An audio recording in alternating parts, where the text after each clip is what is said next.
My mother gave away my dead grandmother's jewelry collection to her stepdaughter to win her approval. She lost me instead. Vanessa hated my mother from day one, called her a gold digger, refused to acknowledge her existence. My mother spent 6 years desperately trying to win her over. Expensive gifts, paying for her college apartment, buying her a car for graduation, bending over backward while Vanessa treated her like garbage. I watched my mother grovel for crumbs of approval while ignoring the daughter who actually loved her. She missed my college graduation to attend Vanessa's boyfriend's birthday party, because Vanessa said she'd consider inviting her to the wedding if she showed up. Vanessa didn't even introduce her to anyone at the party. When my grandmother died last year, she left me her jewelry collection specifically in the will. Not to my mother, to me. 43 pieces collected over 60 years, each with a story. The pearl necklace from her wedding to my grandfather in 1959, worn while escaping Hungary during the revolution. The emerald ring from her mother, hidden in a flower jar during the war. The charm bracelet with a charm from every country she'd visited after finally getting freedom to travel. The cameo brooch she'd worn to her citizenship ceremony, crying with joy. Grandmother taught me about each piece starting when I was 7, made me promise to preserve them, pass them to my own daughter someday. She'd say, "These aren't just jewelry. They're our family's survival, our triumph, our proof that we made it through." I kept them in a safety deposit box, only wore the simple gold band she'd given me for my 18th birthday, the day she said I was now old enough to be a keeper of stories. 2 months ago, Vanessa got engaged to some investment banker named Harrison. She complained constantly about not having family heirlooms for the wedding, how her mother died when she was young and left nothing special,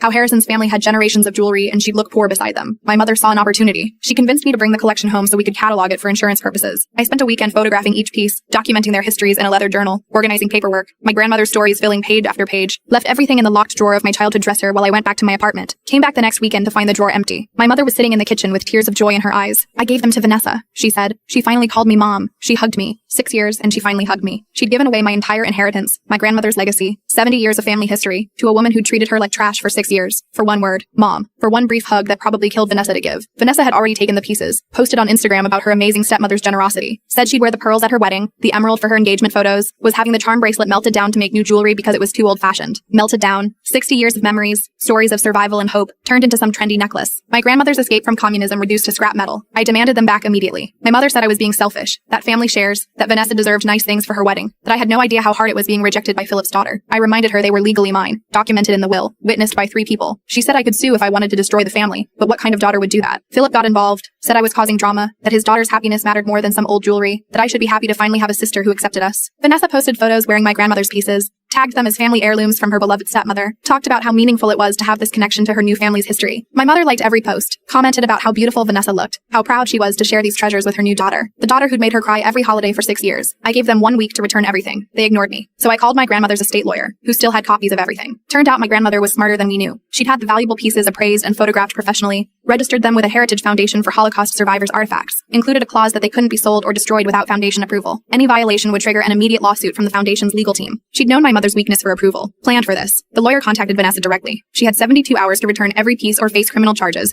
for destroying historical artifacts. Full story on channel. Link below.